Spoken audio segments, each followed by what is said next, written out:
नितिन परिहार। अभी हाल ही में जो नगर निगम के चुनाव संपन्न हुए थे, मैं भारतीय जनता पार्टी की ओर से इस वार्ड क्रमांक 24 का प्रत्याशी था। ये जो महमूद भाई का परिवार है, ये मेरे संपर्क में तभी आया था।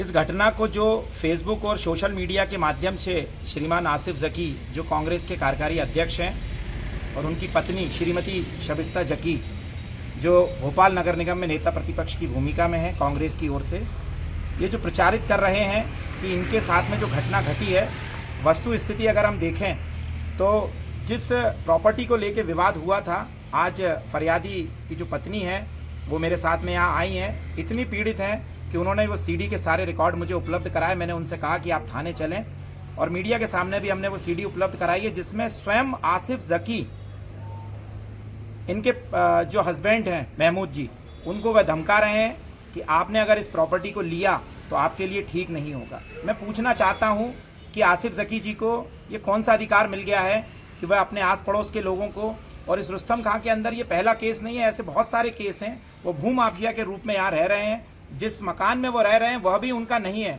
अगर आप जाँच कराएँ तो हम आज यहाँ मांग करने आए हैं कि यह जो प्रकरण दर्ज किया है, इनके बच्चे पर बलवा का प्रकरण लगा दिया गया। जबकि आप देखेंगे कि दूसरी जो सीडी है उसमें 25 से 50 लोग उनके घर पहुंचते हैं और फायर तक करते हैं, और फायर का एक कारतूस मेरी जानकारी में जो आया है कि श्यामला इसके जो थाना प्रभारी हैं यादव जी, उस कारतूस को उन्होंने सुरक्षा की दृष्टि से अपने पास जांच के लिए रख लिया है।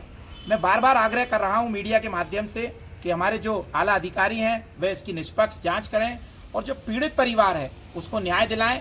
हम किसी भी हिंसा के ना समर्थक थे, ना हैं, और आगे रहेंगे, लेकिन इस परिवार के साथ जो अन्याय आसिफ जकी और उनकी श्रीमती पत्नी शबिस्ता जकी के माध्यम से किया जा रहा है वह न्याय संगत नहीं है।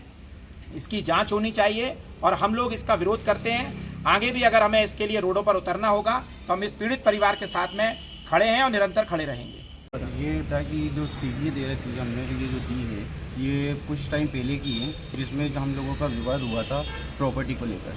जब हमने प्रॉपर्टी खरीदी तो इन लोगों ने समझौते के लिए हमें बुलाया था, और उसके सबूत इसके अंदर हैं। उन्होंने धमकाया था हम लोगों को, और फिर कल जो घटना हुई थी कम से कम 50-60 लोग लेकर आए ये लोग, और घर पे तोड़ाफोड़ी करी, जिसमें फायरिंग भी हुई है, और उसमें कुछ घर में टूट फूट भी करी है इन लोगों ने।